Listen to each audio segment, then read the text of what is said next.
नमस्कार विद्यार्थियों, हिंदी पाठ भवन में आप सभी का स्वागत है। आज उसी एपिसोड को हम लोग दूसरे भाग में करेंगे जो हम लोग का छूट गया था। यहाँ से करते हैं कि हंसी हर इंसान को उम्मीद बंधाए रहती है। कवि कहता है कि उसकी उम्मीद ठीक ऐसे ही है जैसे टेलीफोन के खंभे पर एक पतंग उसमें उलझकर फंस जाती है। उसी आशा में मैं कभी तो इस बंधन से मुक्त हो पाऊंगा, कभी तो इससे छुटकारा मिलेगा। यही हालत आम आदमी या आम गरीब आदमी की है।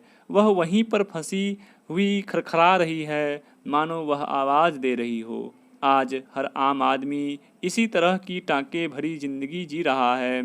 उसकी शक्ल बिगड़ी हुई है। वह उम्मीद के सहारे जिंदगी जी रहा है कि कभी तो उसके जीवन में हंसी आएगी।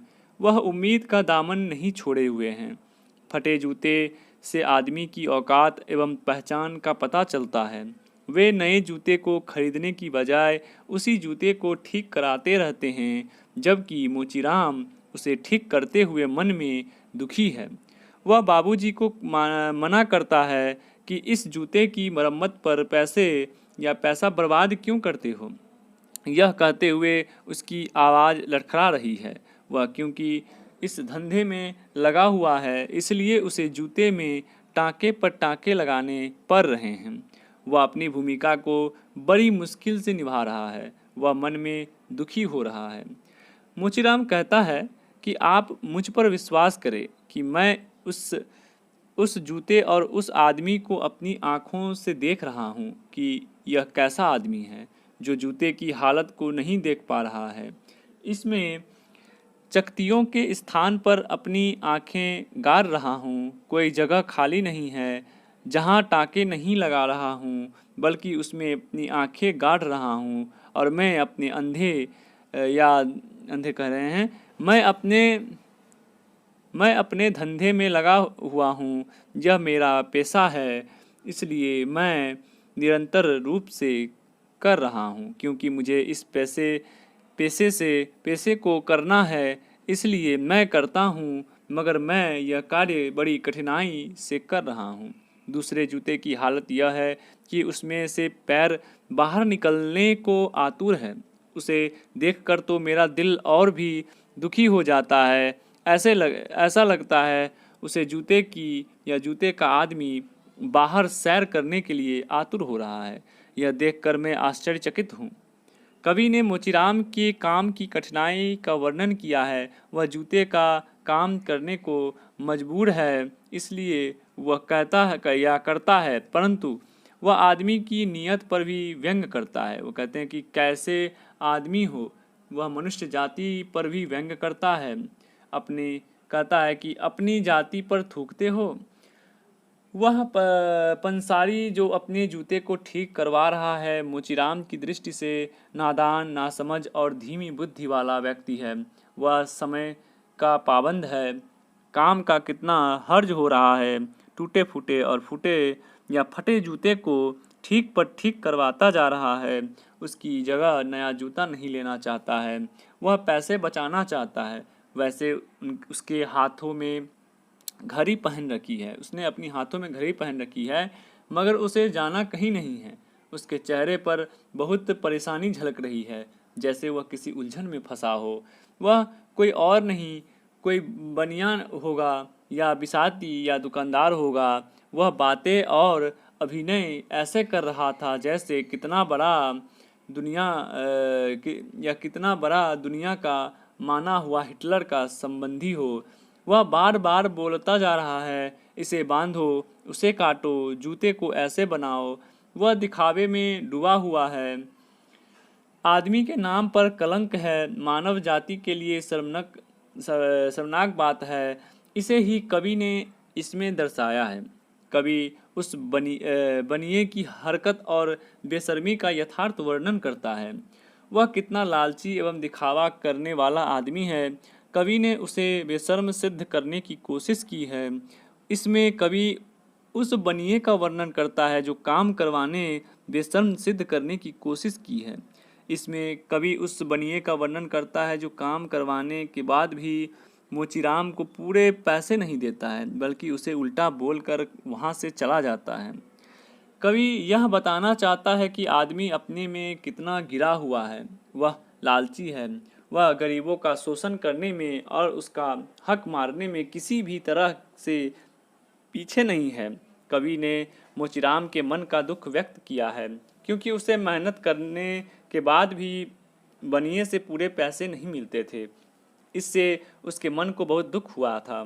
उसका दिल दिमाग आदमी के कहने से पीड़ित हो उठा। कवि कवि भी इससे बहुत दुखी हुआ।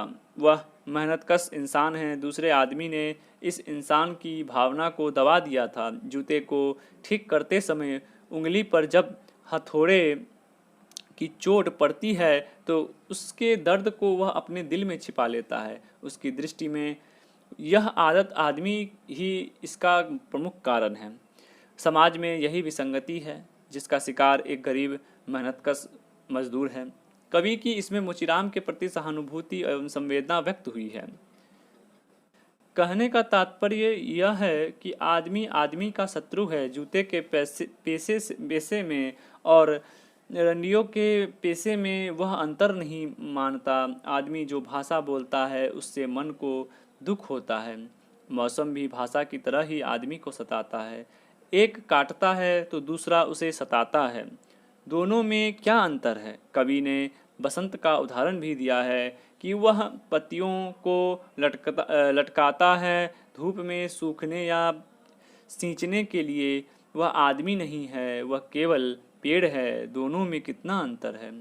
कवि ने मोचीराम के माध्यम से यह कहलवाया है कि लोगों को सत्य समझकर ही भाषा का प्रयोग करना चाहिए, ताकि सुनने वाले को किसी प्रकार का कष्ट नहीं होना चाहिए। मन को सुख का अनुभव होना जरूरी है। गरीब और अमीर में भेदभाव नहीं होना चाहिए। मोचीराम अपने दिल का दर्द बाबूजी को बतलाता है। वह कहता है कि बेइज्जती और तीखी भाषा बोलने से मन को कितना दुख होता है, यह वही जनता जानता है। मेहनत करने के बाद भी उसे उल्टा सीधा सुनना पड़े तो और भी अधिक दुख होता है। मन में अपने काम के प्रति झुंझलाहट हो जाती है। मन भी काम करने से मना कर देता है। चमड़े का काम करने में शराफत की बजाय मानो कोई उस पर हमला कर रहा है। यह विचारणीय प्रश्न है जिसके बारे में सोचने की जरूरत है। कवि को उससे हमदर्दी और एवं सहानुभूति होती है। कवि का मानना है कि व्यक्ति को भाषा का ठीक तरह से प्रयोग करना ही चाहिए। काम से ही उसका नाप तौल नहीं करना चाहिए। इंसान तो इंसान है, उस जैसा ही उसके साथ व्यवहार करना चाहिए। कवि का मानना है कि पेशा एक व्यक्ति का बोध कराता है, जबकि भाषा पर किसी भी जाति का हक है। उस पर सबका अधिकार है। भाषा स्वतंत्र है। किसी आदमी विशेष का उस पर अधिकार नहीं होता है, मगर आदमी को उसका प्रयोग संभल कर करना चाहिए। मोचीराम एक दिलचस्प गलतफहमी का शिकार हो गया है। कवि उसे समझाता है कि आदमी की जिंदगी को किताब से नहीं नापा जाता है, वह अनुभव का विषय है। किस मौके पर कौन घटियापन दिखाता है। मोचीराम को पंसारी ने जो बात कह दी वह उसकी अपनी सोच एवं भाषा थी जिस पर उसका अधिकार था। मोचीराम का जूतों की मरम्मत करना उसकी जाति है। भाषा स्वतंत्र है, उस पर सभी का अधिकार है। कवि शब्द ज्ञान और शब्द अज्ञान पर चर्चा कर रहा है। गरीब अपमान को सहकर खुद को चुप कर लेता है और मगर यह अन्याय है। ऐसा पेट की आग की वजह से होता है कि वह शब्द का जवाब शब्द से नहीं देता है। वह गरीब है, उसे यही परेशान करता है। सच्चाई आदमी के पास से गुजर जाती है, मगर पेट की आग या भूख एक सच्चाई है। वे हर अन्याय को चुपचाप सहते हैं। यही समझदारी है। चुप रहना, चुप और सीख दोनों का फर्ज समय पर सिद्ध होता है, हर वक्त नहीं। यही एक समझदारी है कि चुप रहा जाए, इसी में बुद्धिमानी है। कवि कहता है कि चीख और चुप दोनों का अपना अपना समय के अनुसार महत्व है और कर्तव्य भी। शक्ति दोनों को ही है। दोनों अपना समय समय पर फर्ज अदा करते हैं।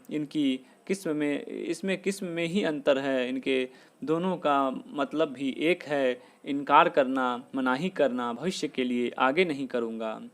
अर्थात निष्कर्ष के रूप में कह सकते हैं कि इस प्रकार कवि धूमिल ने भ्रष्ट अवसरवादी समाज को विसंगतियों पर मोचीराम कविता के माध्यम से करारी चोट की है और उनकी भाषा इसमें सफल भी रही है। तो धन्यवाद। इतना ही रहा मोचीराम कविता का प्रतिपाद्य।